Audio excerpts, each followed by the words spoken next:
स्वागत है आप सभी का एक बार फिर से मनी कैम क्लासेस में। और जो ये पहला वीडियो मैं बना रहा हूँ आज का, ये हम लोगों का फर्स्ट ईयर का जो पहला चैप्टर मैंने कल वाले वीडियो में स्टार्ट किया था, ये उसका सेकंड पार्ट होने वाला है। तो जो पहला वीडियो था उसमें हम लोगों ने केवल इंट्रोडक्शन पार्ट देखा था कि किस तरीके से हमारे क्या होते हैं, क्या क्या हमें पढ़ना है। 5 लॉस पढ़ने हैं, साइंटिफिक नोटेशन पढ़ना है, ऑर्डर ऑफ मैग्नीट्यूड पढ़ना है, यूनिट सिस्टम हम लोगों ने लास्ट वीडियो में क्या कर लिया, क्लियर कर लिया। आज के वीडियो में हम लोग केवल 2 टॉपिक्स को पढ़ने वाले हैं, that is your order of magnitude and your significant digit और सिग्निफिकेंट फिगर। केवल 2 टॉपिक हम लोग पढ़ करके इस वीडियो को क्या कर देंगे, क्लोज कर देंगे। उसके बाद बचेंगे जो आपके पास में लॉस, वो आप लोग 9th हाई स्कूल से पढ़ते हुए आ रहे हो कि law of conservation of mass क्या होता है या फिर लॉ ऑफ कांस्टेंट प्रोपोर्शन क्या होता है। बट वो भी मैं अगर एक वीडियो चाहूंगा तो अलग से क्या कर दूंगा, उसकी बना दूंगा। नहीं तो मैं जो इसके बाद में नेक्स्ट वीडियो बनाऊंगा वो मैं बनाऊंगा आपकी किस पर, मोल कॉन्सेप्ट पर। और मोल कॉन्सेप्ट के बाद में जो अगला आगे की चीजें होंगी वो आपके लिए किसकी होंगी, वॉल्यूमेट्रिक कैलकुलेशन यानी कि मोलैरिटी नॉर्मलिटी से रिलेटेड जितने भी टॉपिक हैं वो सारे के सारे हम लोग फर्स्ट ईयर में पढ़ेंगे। ठीक है, तो आज का जो टॉपिक है वो काफी आसान है, काफी छोटा है, 15 मिनट का वीडियो होगा मैक्सिमम ये, क्योंकि इन दोनों चीजों को समझना काफी आसान है कि ऑर्डर ऑफ मैग्नीट्यूड क्या होता है या उसी को आप क्या कहते हो, साइंटिफिक नोटेशन कहते हो। तो देखो 2 बातें आपको ध्यान रखनी है कि जब भी हम लोग मैथमेटिक्स में होते हैं तो हम लोगों को हर एक चीज की पर्टिकुलर एग्जैक्ट कैलकुलेशन की जरूरत पड़ती है। जबकि फिजिक्स और केमिस्ट्री में जब आप साइंस पढ़ रहे होते हो तो आपको अप्रोक्सीमेटली कैलकुलेशंस को करना होता है। आपको पूरी तरीके से ये टेंशनाइज नहीं होना होता है कि हमें पॉइंट के बाद 3 डिजिट तक जाना होगा और उसके बाद में हमें एग्जैक्ट वैल्यू क्या करनी होगी, निकालनी होगी। आप निग्लेक्ट कर देते हो, बहुत छोटी चीजों को निग्लेक्ट करके क्या कर देते हो, कैलकुलेशंस को क्या कर देते हो, कैलकुलेशंस को फॉलो करा जाते हो। तो देखिए ऑर्डर ऑफ मैग्नीट्यूड या साइंटिफिक नोटेशन यही है। पहली बात तो इसको समझने के लिए बेसिकली आपको जो बुक की लैंग्वेज है वो मैं पहले लिख दूं कि अगर किसी भी वैल्यू को if any value is represented in the form of n into 10 to the power x, clear. अगर किसी भी चीज को n into 10 की पावर समथिंग किसी भी वेरिएबल की फॉर्म में रिप्रेजेंट किया जाता है तो उसे कहेंगे ऑर्डर ऑफ मैग्नीट्यूड या फिर क्या कहेंगे, साइंटिफिक नोटेशन कहेंगे। इसको समझना आसान इसलिए है, मान लेते हैं अपने यहाँ से जो अर्थ है उससे जो मून की दूरी है वो कितनी है, 3,84,000 किलोमीटर। ठीक है, तो अगर हम लोग मैथमेटिक्स में लिखेंगे तो हम लोगों को पूरा ये लिखना पड़ेगा। ठीक है, 3.8400 और इतने क्या है, किलोमीटर। ठीक है, यूनिट मेंशन करनी पड़ेगी। अब अगर हम लोग कहें कि हमें इसको अगर हम लोग जनरली ऑर्डर ऑफ मैग्नीट्यूड में लिखना चाहें तो हम क्या लिख सकते हैं, देखो यहाँ पे पॉइंट कहाँ लगा है, यहाँ पे लगा है। बस इतनी ही चीज आपको ऑर्डर ऑफ मैग्नीट्यूड में सीखनी है। हम लोगों को देखो एक नंबर रखना है और उस एक नंबर के बाद हमें 10 की पावर में पूरे नंबर को अरेंज कर देना है। यानी कि आपको इस पॉइंट को उठाना है 1 2 3 4, 4 डिजिट आपको क्या कर लेना है, पीछे ले लेना है। तो अगर हम लोग क्या कर दें, इसको लिख ले 3.8400, तो यहाँ पर 10 की पावर कितनी लग जाएगी आपकी, 10 की पावर लग जाएगी आपकी 4। और उसके बाद देखो जो सेकंड डिजिट है वो आपकी क्या है, 5 से कम है, तो इसको चुपचाप क्या लिख लिया जाएगा, 3.8 into 10 की पावर 4 लिख लिया जाएगा और यही आपका क्या हो जाएगा, साइंटिफिक नोटेशन हो जाएगा। अब यहाँ पर एक ऐसी चीज आप लोगों को सिखा दूं जो आप लोगों ने नहीं सीखी है अभी तक, क्योंकि ऐसी चीजें सिखाने में ही मजा आता है।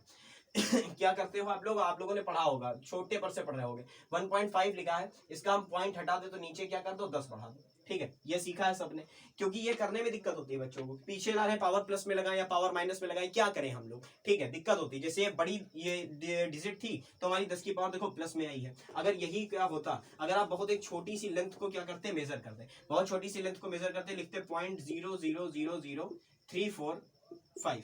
ठीक है, ये पॉइंट लगा हुआ डेसिमल है यहाँ पर, और हम कहते हैं कि इसको साइंटिफिक नोटेशन में करो। तो साइंटिफिक नोटेशन का मतलब है एक नॉन जीरो डिजिट के बाद आपको n इंटू, n का मतलब क्या है, नॉन जीरो डिजिट।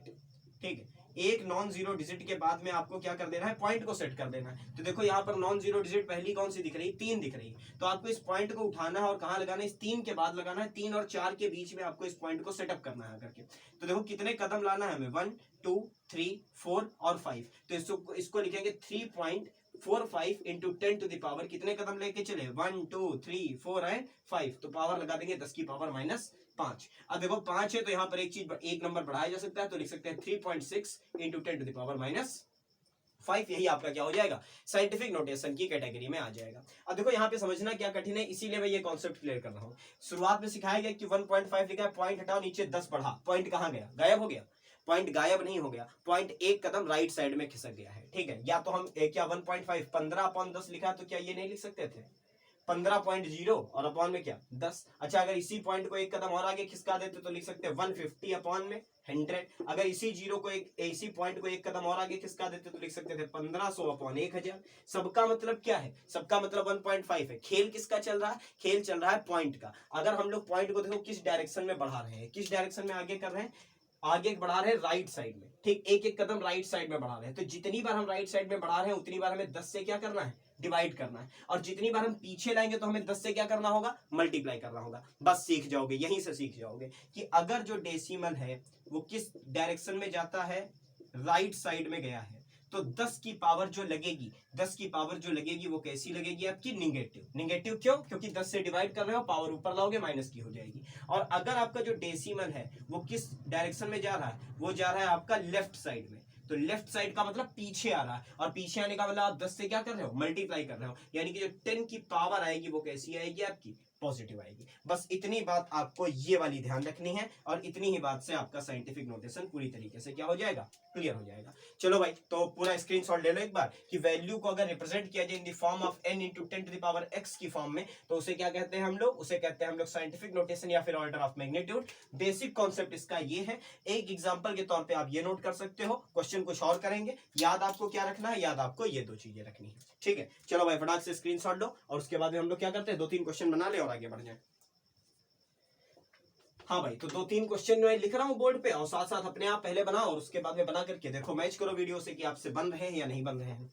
तो सबसे पहले नंबर पे देखो क्या है क्वेश्चन, पहला क्वेश्चन लिख देता हूँ क्या, पहला क्वेश्चन है आपका 224.539, ठीक है, और इसको क्या करना है आपको, ऑर्डर ऑफ मैग्नीट्यूड में लिखना है। दूसरा क्वेश्चन आपका लिख रहा हूँ 0.0002345, ठीक है। तीसरा क्वेश्चन है आपका 34500, और क्या कर लो, हाँ यहाँ पर पॉइंट लगा लो, ठीक है। इस पॉइंट 5 के बाद में क्या लगा हुआ है, पॉइंट लगाया, और यहाँ पर क्या कर लो, 4-5 कर लो, ठीक है।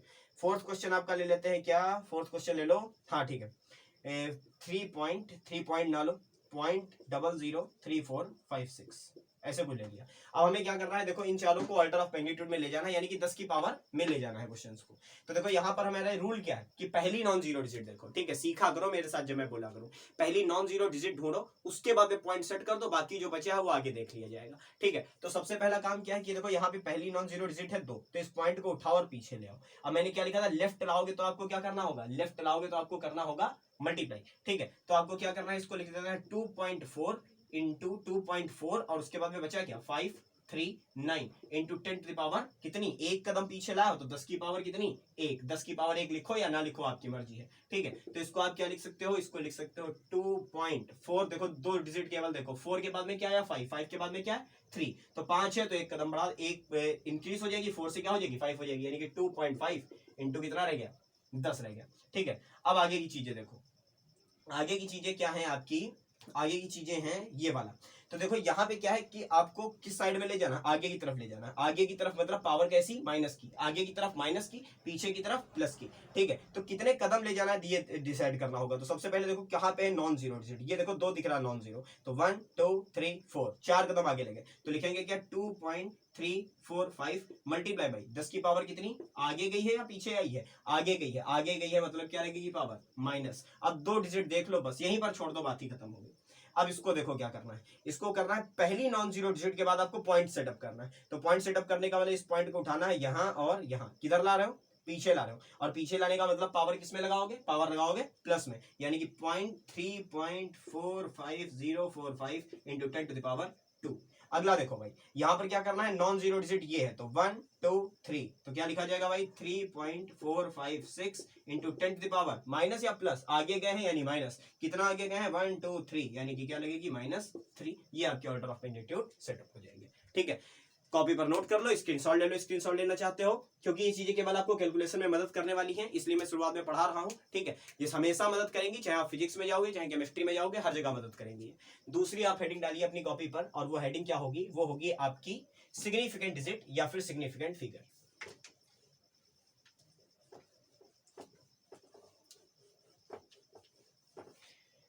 हाँ भाई, तो देखो सिग्निफिकेंट डिजिट होती क्या है, पहले तो ये डिसाइड करो, सिग्निफिकेंट डिजिट। देखो फिजिक्स में हो या केमिस्ट्री में हो, डिजिट्स की जो सर्टेनिटी होती है वो बहुत मायने रखती है, ठीक है। बहुत ध्यान से सुनना, क्योंकि मैंने कितना किया, 9 मिनट हो गए, 9 मिनट में मैंने एक टॉपिक क्लियर कर दिया, 15 मिनट के अंदर आपका ये टॉपिक पूरा हो जाएगा, ठीक है। तो सबसे पहली बात है कि सर्टेनिटी बहुत बड़ी चीज है। सर्टेनिटी का मतलब समझते हो कि आपकी जो वैल्यू है वो कितनी एक्यूरेट है, ठीक है। तो बेसिकली अगर मैं पूरे ओवरऑल कॉन्सेप्ट पे हम लोग जाएं तो हम लोग कभी भी किसी भी चीज को पूरी तरीके से 100% सर्टेनिटी से मेजर नहीं कर सकते, कुछ ना कुछ अनसर्टेनिटी, कुछ ना कुछ एरर हमेशा रह जाती है। तो सिग्निफिकेंट डिजिट उन्हीं डिजिट्स को कहा जाता है जो कि क्या हो, जो कि बाकी के डिजिट सर्टेन हो, केवल लास्ट वन आपकी अनसर्टेन हो, और वो मैक्सिमम एक्यूरेट अमाउंट आपको क्या करे, कैलकुलेट करके बता सके, उसी को आप क्या कहोगे, सिग्निफिकेंट डिजिट कहोगे। ठीक है। फॉर एग्जांपल मैं देता हूं एग्जांपल, उसके बाद में हम लोग रूल समझेंगे कि सिग्निफिकेंट डिजिट फाइंड करने का क्या तरीका है। मैं पहले क्या लिख दूं, मैं लिख दूं यहां पर 1 मीटर। ठीक है, मैंने लिखा 1 और उसके साथ में मैंने लिखा 100। ठीक है, ध्यान से सुनना बात को, और अगर इस बात को ध्यान से सुन लिया तो शायद इंटरेस्ट अपने आप साइंस में आपको आने लगेगा। ठीक है, मैंने लिखा 1 और उसके बाद में लिखा 100। क्या ये दोनों वैल्यू अलग अलग है? कहोगे हाँ सर, ये वैल्यू 1 कम है और 100 बहुत ज्यादा है, इससे 100 गुना है इसकी। उसके बाद में मैंने यहाँ लिखा मीटर और यहाँ लिखा सेंटीमीटर। ठीक, क्या दोनों अलग अलग लेंथ है? क्या दोनों की लेंथ सेम है ना? चाहे आप 1 मीटर कहो और चाहे आप क्या कहो, 100 सेंटीमीटर कहो, लेंथ तो दोनों बराबर है, लेकिन नंबर ऑफ डिजिट दोनों में क्या थे, अलग थे। रीजन क्या था इसके पीछे? क्योंकि जो मेजरमेंट का पैरामीटर था वो डिफरेंट था। यहां पर हम लोग किससे मेजर कर रहे थे, 1 मीटर से, और यहां पर किससे मेजर कर रहे थे, सेंटीमीटर से मेजर कर रहे थे। फर्क बस इतना था। ठीक, तो अब कहानी शुरू होती है कि सिग्निफिकेंट डिजिट क्या होती है। सिग्निफिकेंट होती है दोस digits which can express a quantity with maximum accuracy। ठीक है, और दूसरी बात इनके बारे में बड़ी बात क्या होती है कि लास्ट डिजिट, जो अंतिम डिजिट होगी, इज ऑलवेज अनसर्टेन। अंतिम डिजिट जो अंतिम वाली होगी, लास्ट वाली, वो हमेशा क्या होगी, अनसर्टेन होगी। अनसर्टेन होने का मतलब क्या है भाई, देखो, या तो वो होगी लीस्ट काउंट के बराबर, और या फिर वो क्या होगी, लीस्ट काउंट से क्या होगी, छोटी होगी। अब आपको सेकंड को अगर मेजर करना है, बाई चांस हमने टाइम मेजर किया, तो टाइम हमने मेजर किया 2 मिनट 53 सेकंड। अब सोचो 53 सेकंड के बाद भी कुछ टाइम हुआ होगा, ठीक है, नैनो सेकंड चले होंगे, लेकिन आप किस में मेजर कर रहे हो, सेकंड में मेजर कर रहे हो। तो जो आपका लास्ट वाला ये 3 है, ये जो 3 है, ये आपका क्या रह चुका है, ये आपका अनसर्टेन है। 3 के बाद कुछ टाइम हुआ है, कुछ माइक्रो सेकंड चले, 10 की पावर 6 में सेकंड चले, बट आप मेजर नहीं कर सकते क्योंकि आपका मीटर ही उससे बड़ा है। ठीक है, उसी को हम लोग कहते हैं लीस्ट काउंट। किसी भी इंस्ट्रूमेंट का वो पार्ट जो कि मिनिमम पार्ट जो कि किसी क्वांटिटी को क्या कर सकता है, मेजर कर सकता है, वही आपका लीस्ट काउंट होता है। जैसे आपकी जो स्केल होती है उसका लीस्ट काउंट क्या होता है, सेंटीमीटर के बीच में जो बने होते हैं मिलीमीटर। अब क्या मिलीमीटर से छोटी लेंथ आप स्केल से मेजर कर पाओगे, नहीं कर पाओगे। तो जो आपकी स्केल होगी उसका लीस्ट काउंट क्या है, उसका लीस्ट काउंट मिलीमीटर है। जो आपकी घड़ी है उसका लीस्ट काउंट क्या है, उसका लीस्ट काउंट सेकंड है। समझ गए बात को? अब आते हैं बात पे। तो लास्ट डिजिट हमेशा क्या रहेगी, अनसर्टेन रहेगी। तो बेसिक पॉइंट क्या, हम कैसे पता करें कि कौन सी डिजिट हमारी सर्टेन है, कौन सी हमारी क्या है, अनसर्टेन है। तो ये पता करना काफी आसान है। 4 रूल है, वो रूल्स आपको पढ़ लेने हैं बस। पहला है कि पहला क्या है कि all non zero digit are significant. जो आपकी नॉन जीरो डिजिट होती है वो हमेशा सिग्निफिकेंट होती है। सिग्निफिकेंट का मतलब वो वैल्यू पर इफेक्ट करती है। दिक्कत कहां फंसती है, जब जीरो आता है। जब तक जीरो नहीं आता है तब तक दिक्कत नहीं आती। जितनी भी नॉन जीरो डिजिट है दे ऑल आर सिग्निफिकेंट। चाहे हम कहें 23 सेंटीमीटर, चाहे हम कहें कितना 23 मिलीमीटर, चाहे हम कहें 23 किलोमीटर, तो 23 हर जगह पर क्या है, सिग्निफिकेंट रहेगा। अच्छा, दूसरी बात अगर कहें कि zeros between 2 non zero digit are also significant. अगर हमारे पास में लिखा है 2 और उसके बाद में लिखा है 3, उसके बीच में हमने सेट कर दिया एक जीरो, और उसके बाद में हमने लिखा 2 और 3 और उसके बाद में सेट कर दिए 2 जीरो, तो क्या दोनों वैल्यू क्या सेम रहेगी? दोनों वैल्यू सेम नहीं रहेगी। इसका मतलब ये वाले जीरो जो कि नॉन जीरो डिजिट के बीच में फिट होते हैं वो भी क्या होते हैं, आपके सिग्निफिकेंट होते हैं, और वो वैल्यूज पर इफेक्ट करते हैं। जो तीसरी बात आती है वो बहुत बड़ी है, और वो है कि zeros between the decimal and a non-zero digit are not significant। बस यहीं पर कंफ्यूजन आती है बहुत बड़ी, are not significant। अगर हमारे पास में क्या लिखा है, 0.002 लिखा है और 0.0002 लिखा है, तो ये जो 0.002 और 0.0002 में डेसिमल और नॉन जीरो डिजिट के बीच के 2 जीरो और 3 जीरो हैं, बेसिकली ये क्या माने जाते हैं, हमेशा नॉन सिग्निफिकेंट माने जाते हैं। बट इनकी एक कंडीशन है, और वो कंडीशन ये है कि इफ यूनिट इज मेंशन्ड, अगर यूनिट लगी मिल गई, if unit is mentioned then they become significant। तो वो क्या हो जाएंगे, सिग्निफिकेंट हो जाएंगे। जैसे हम यहाँ पर लिखते हैं, पहले देखो 0.002 लगा है और क्या लगा है 0002 मान लो, यहाँ पर 4 जीरो मान लो। और उसके बाद में हमने क्या कहा, हमने कहा यहाँ पर लिखा सेंटीमीटर और यहाँ पर लिखा मीटर। ठीक है, तो देखो दोनों वैल्यूज क्या है, शुरुआत में जब ये यूनिट्स नहीं लगी थी तो हम दोनों वैल्यूज को सेम नहीं कह सकते थे। ठीक है, तो हम दोनों वैल्यूज को सेम नहीं कह सकते थे, लेकिन अगर हमने यहाँ पर एक यूनिट मेंशन कर दी, अब हमें पता है कि इन दो जीरो की वैल्यू क्या होने वाली है। ठीक है, इन दो जीरो की वैल्यूज क्या होने वाली है, और अगर हम इस मीटर को सेंटीमीटर में लाएंगे तो हमारी नीचे वाली वैल्यू जो है वो आ जाएगी। यानी कि डेसिमल और जो नॉन जीरो डिजिट है उसके बीच में लगे हुए जीरोस को पहले तो नॉन सिग्निफिकेंट माना जाता है, लेकिन अगर हमने उसके आगे यूनिट को मेंशन कर दिया तो वो क्या हो जाएंगे, सिग्निफिकेंट हो जाएंगे। और यही बात आती है किसके लिए, यही बात आती है all the zeros at right side, जो राइट साइड में लगे होते हैं किसी भी किसके, नॉन जीरो नंबर के। अब मैंने लिखा 2 और मैंने लिखा 2 0 0, तो शुरुआत में इन दोनों को क्या कहा जाएगा कि ये नॉन सिग्निफिकेंट। ठीक है, इनकी कोई इनसे इन जीरो से इस वैल्यू पर कोई फर्क पड़ने, इनसे क्या हो रहा है, फर्क पड़ रहा है भाई, यहाँ पर 2 है और यहाँ पर 200 है। जैसे ही मैंने यहाँ लिखा मीटर, यहाँ पर लिखा सेंटीमीटर, दोनों वैल्यूज क्या हो गई, बराबर हो गई। ठीक है, दोनों वैल्यूज क्या हो गई, बराबर हो गए, और ये वाले जीरो भी क्या हो गए आपके सिग्निफिकेंट के अंदर काउंट होने लगे। तो बेसिकली आसान बात बता दूं, बहुत देर हो गई कठिन बातें बताते बताते, अब आसान बात सुनो। ठीक है, आसान बात यह है कि वो जीरोस या वो वैल्यूज जो कि आपकी वैल्यू को अफेक्ट कर जाती हैं। ठीक है, अफेक्ट करती हैं, यानी कि हमने 4 डिजिट लिखी और हमने 5 डिजिट लिखी, या हमने 4 डिजिट लिखी, दूसरी जगह हमने 6 डिजिट लिखी, और दोनों की वैल्यूज को हमने प्रैक्टिकली चेक किया, और जब प्रैक्टिकली चेक किया तो दोनों वैल्यूज सेम निकली, तो वो सारी की सारी डिजिट जो है वो सिग्निफिकेंट है। और अगर हमने एक जगह पर 4 डिजिट लिख रखी है और दूसरी जगह हमने 6 डिजिट लिख रखी है, हमने प्रैक्टिकली मेजर किया जाकर के दोनों अलग अलग वैल्यूज निकल आई, तो वो नॉन सिग्निफिकेंट की कैटेगरी में आ गई। ठीक है, बस इतनी सी बात आपको याद रखनी। अब समझ में आएगा कि हमने एक जगह पर लिखा 200, ठीक, और एक जगह पर लिखा हमने 20,000, एक जगह लगाया हमने मीटर, एक जगह लगाया हमने सेंटीमीटर, तो दोनों ही वैल्यूज को अगर प्रैक्टिकली चेक किया जाए तो दोनों ही क्या होंगी, सेम होंगी। यानी कि यहाँ के 2 जीरो और वहां के 4 जीरो, दोनों सारे के सारे जीरोस क्या हो जाएंगे, सिग्निफिकेंट हो जाएंगे। लेकिन अगर हमने एक जगह लिखा 20, एक जगह लिखा 30, एक जगह लिखा 200 और हमने उसके आगे यूनिट को मेंशन नहीं किया, तो 20 मेजर करोगे तो कुछ और निकलेगा, 200 मेजर करोगे तो कुछ और निकलेगा, यानी कि आपके जो जीरोस लगे हुए होंगे वो नॉन सिग्निफिकेंट होंगे। बस इतनी सी तो बात है। चलो भाई फटाक से इसका क्या ले लो, स्क्रीनशॉट ले लो, और हम लोग इसी यहीं पर क्या कर देंगे, इस वीडियो को चुपचाप क्लोज कर देंगे। अगला वीडियो बैकबोन है केमिस्ट्री की, प्लीज मत छोड़ना। ठीक है, मैं रिक्वेस्ट कर रहा हूं, मेरा कोई फायदा नहीं है रिक्वेस्ट करने का, फिर भी मैं कर रहा हूं कि मोल कॉन्सेप्ट अगर आपका छूट जाता है तो केमिस्ट्री में कदम मत रखना। इसलिए अगला वीडियो जो आएगा वो आएगा किस पर, मोल कॉन्सेप्ट पर, और मोल कॉन्सेप्ट साथ में आप लोगों के इंटर वाले भी पढ़ेंगे, आप लोग भी पढ़ोगे और इंटर वाले भी पढ़ेंगे। तब तक के लिए चैनल को जरूर सब्सक्राइब कर दो, क्योंकि पहला चैप्टर है तो मैं थोड़े से छोटे छोटे वीडियोस बना रहा हूँ,